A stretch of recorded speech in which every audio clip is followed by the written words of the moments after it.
Welcome to Splash of Socialism. We here at SOS are not socialists in the modern sense. We are not anti commerce. We are not anti business. We are anti exploitation. We also demand that society's bare minimum needs be met, no matter what. We are also passionate about language. We have watched helplessly as the media has abused language to lie and fearmonger. We are here to share our truth. We are here to out hypocrisy where we find it. To do that, we also need to reclaim the language being used to divide us. We don't have all the answers. We are probably going to get details wrong. This is where you come in. If we get something wrong, call us out. And if we made a stupid mistake, Like referring to London as a country. Oops. yeah, but by all means, make fun of us. We are having a conversation. We are not teaching a history lesson. These conversations are unscripted and unedited. We have nothing to hide.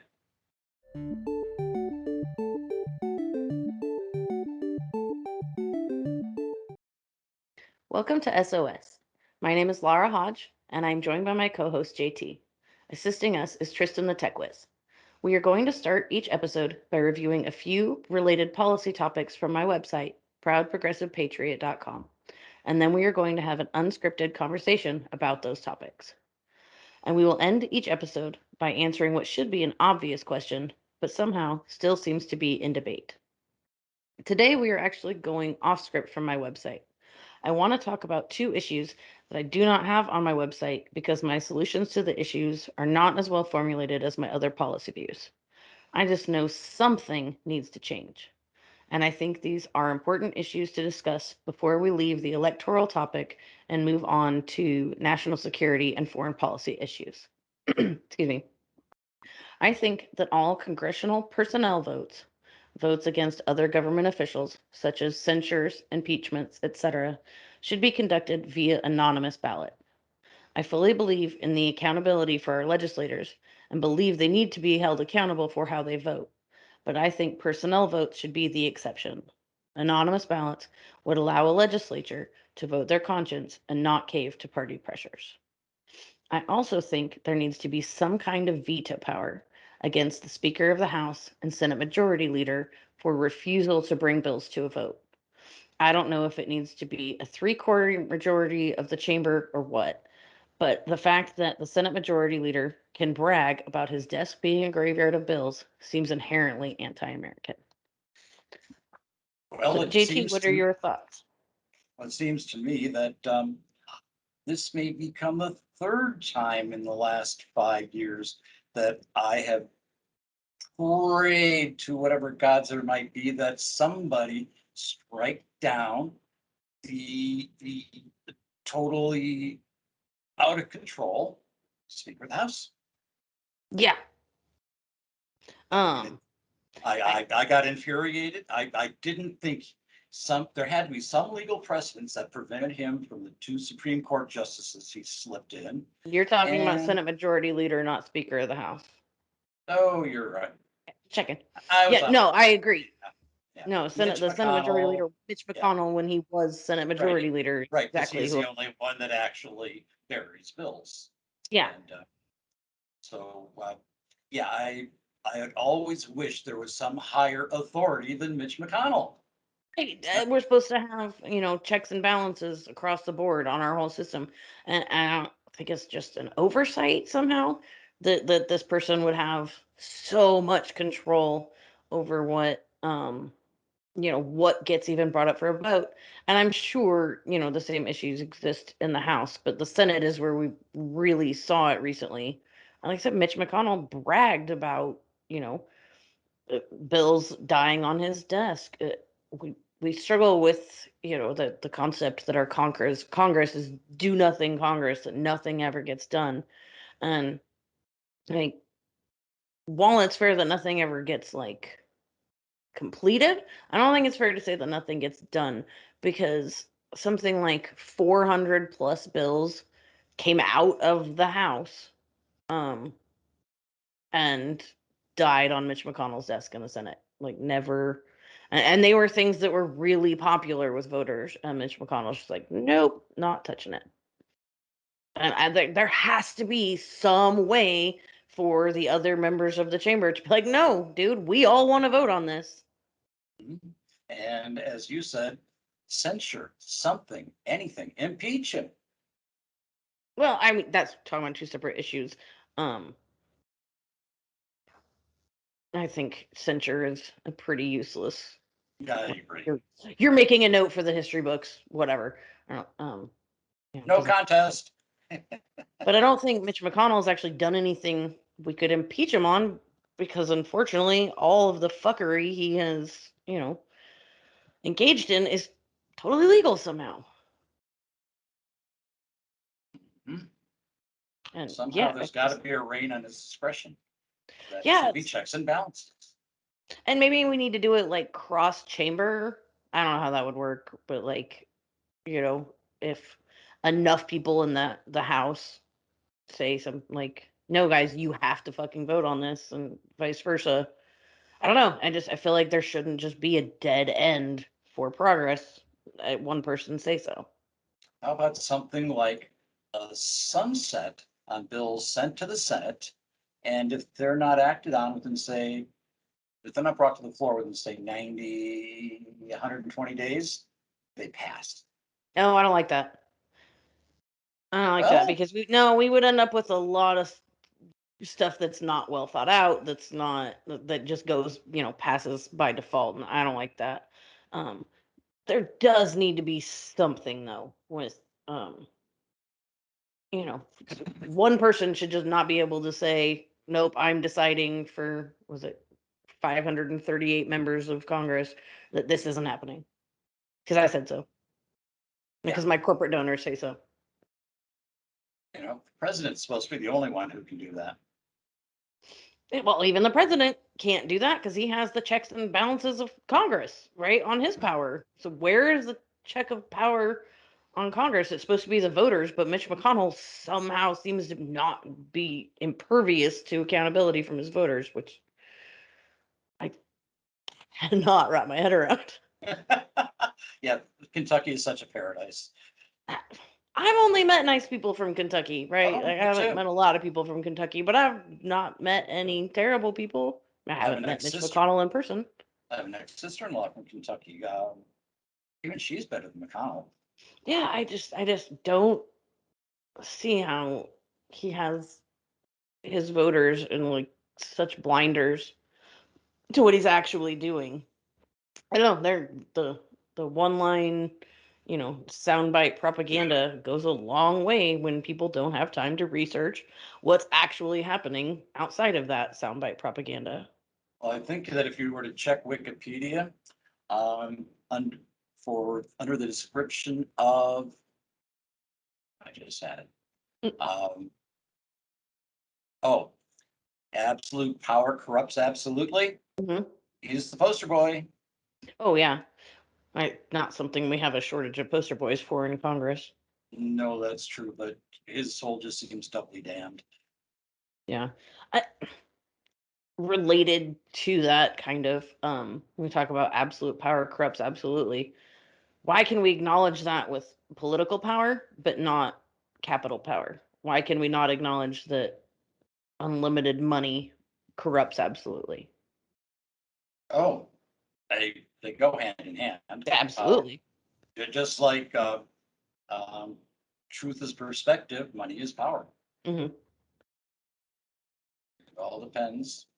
It all No, depends. they've actually done studies and found that when people get absurd amounts of money, like enough money that they're never going to spend and never going to have to worry about anything. It actually like changes their brain and the way they think, like comparable to a traumatic brain injury on scans. Like having that much money literally corrupts your brain.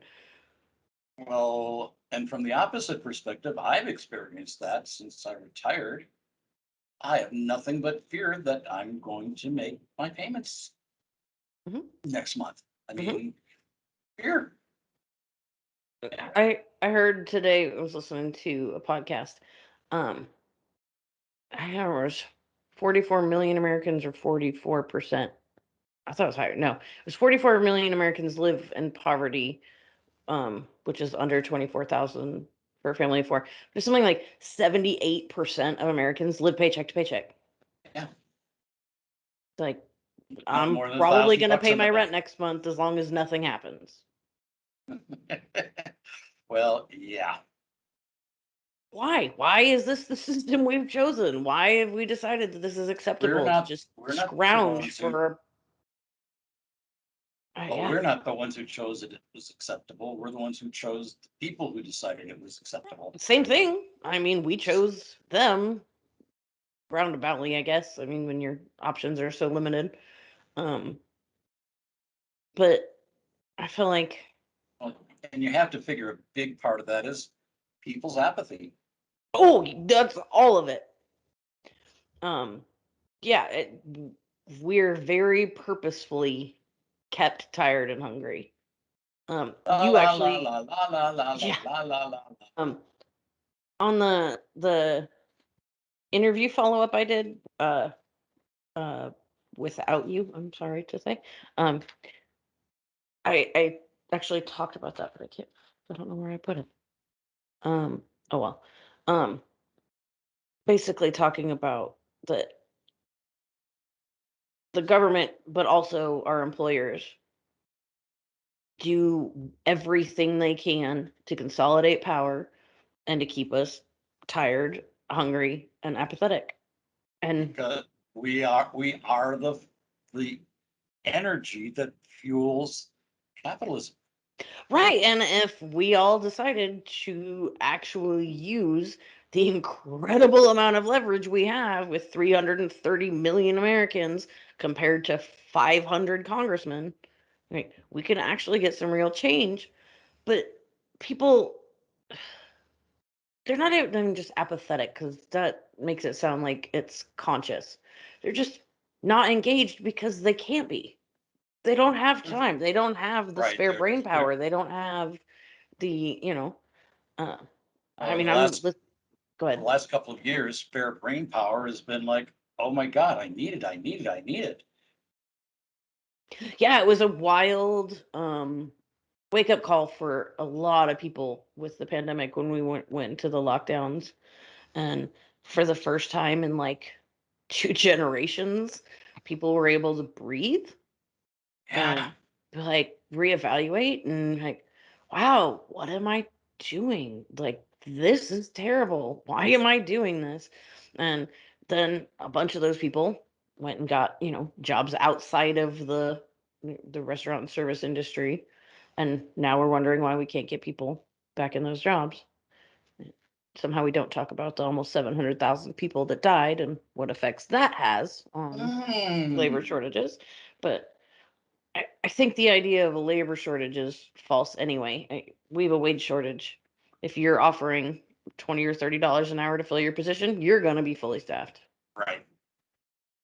Well, and I've seen some people complaining at 15 bucks isn't enough to hire people. It's not. It's not enough to live on. Like, if you as an employer want somebody to spend a third of their, waking day working for you and making you productive and making you money, they have to earn enough money to spend in your companies. Otherwise, you Mhm, go under. mhm. Like, if we don't pay employees enough to spend, then the businesses fall, fail. Thank goodness for stimuli. And we really need to reevaluate how we do stimulus instead of like, every 10 years when capitalism drives us off a cliff, because it does every 10 years. Mhm.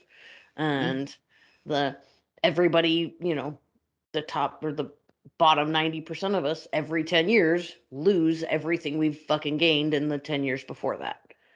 The stock market crashes and the people at the top are fine. I saw a headline that said, um, workers lost something like $3.2 billion during the pandemic, and the 1%, the billionaires gained like $3.9 billion. Real similar numbers to Up and down. to what went out of the hands of the working class into Where the do you hands of the think it billionaire class. went? Then they just sit on it. Like that when you give rich people more money, that money, for all intents and purposes, goes out of circulation. Because they Right. just sit on it and they just put it in their bank accounts or their stock portfolio and don't touch it. It's not actually doing anything. When you Right. give a poor person $100, they're gonna go immediately spend it on food or rent and put it right back into the economy. That's how you stimulate the economy, not by giving the wealthy more and more and more. Um, Pretty much disproven Reagan's trickle down theory by the fact that all the billionaires now have rocket ships. Yeah. Like, oh, it'll trickle down to you. No, they're gonna buy spaceships with it. Yeah. Exactly. It's pretty gross. See, we had another But let's topic, let's didn't we? swing back around to our actual topic. Um, we talked about the veto power for the Speaker of the House, Majority Leader, Right.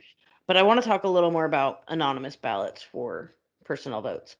Um, with Donald Trump's impeachment, both of them, pick one, whatever. Um, I really think that if the people who were voting could have voted anonymously, he probably would have been impeached. If not the first time, at Right. least the second time. Yes. Because Absolutely agree. because people are pressured. Mitch McConnell, runs the Republican Party with an iron fist, just like Nancy Pelosi runs the Democratic Party with an iron fist. The top down, you know, party loyalty is what matters, and it's the only thing that matters. And personnel votes, like they are important.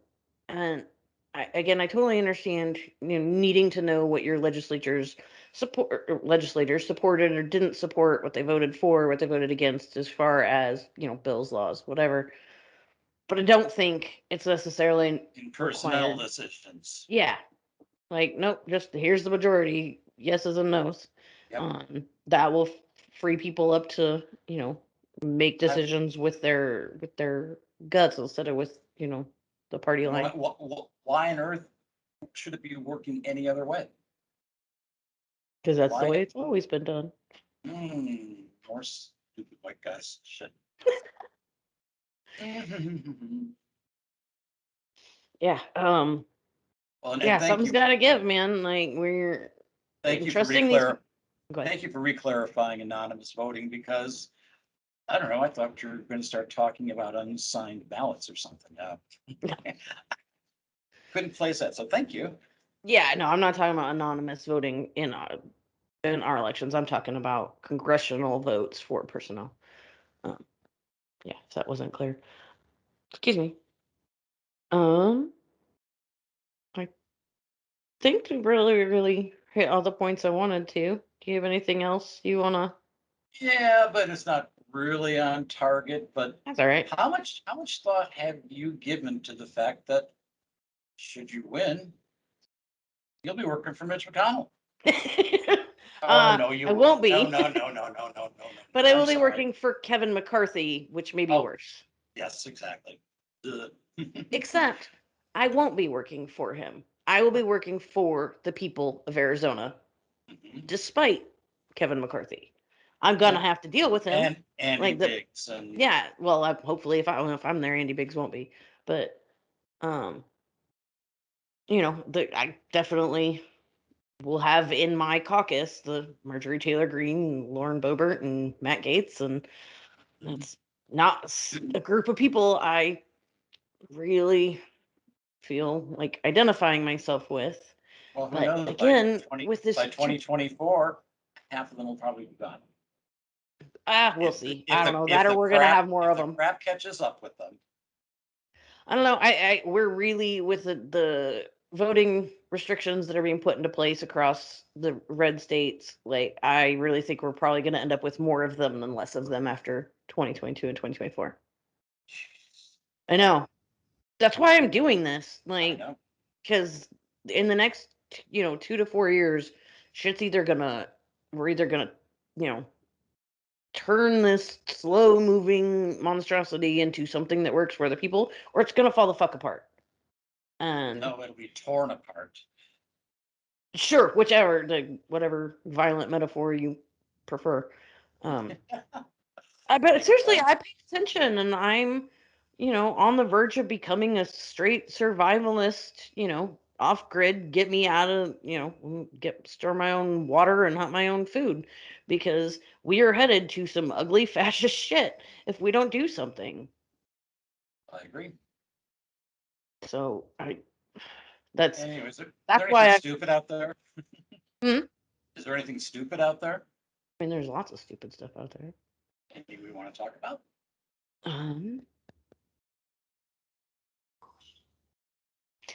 Um, no, I think we've pretty much covered it. We do have the closing question. Thank you. I just want to make sure we didn't have anything else to say on I do occasionally attempt to facilitate a segue. um yeah, and I am not real great at picking up subtle cues. What are you gonna do? Oh, me neither. Yeah, no, if you just hit me over the head with it, it'll be fine. All right, well, so today's uh obvious question is, should businesses have to pay time and a half for overtime work? Obviously. I don't even have anything else to say. Okay, but that should be an A and a B. I And mean, if they should be required, should they be required to pay men and women the same amount of overtime? that's totally separate things. We already talked about the men and women should be paid the same. I think that was our first obvious question. Right. And we didn't say overtime. Okay, it's implied. It's implied. I like that. But yes, businesses should have to pay men and women and everything in between or not included in that. Um, time and a half for overtime work. I'm dedicating the single thing I can't get back, which is my time, to your cause. You need to compensate me for that. Yeah. All right. Well, Any happy notes you want to leave on? And this time I'm just totally throwing in soft. oh no, I'm actually gonna end a little darker. Next, good. Come back next time and join us when we will be discussing Guantanamo Bay and the use of drones. Yay! Thanks, folks.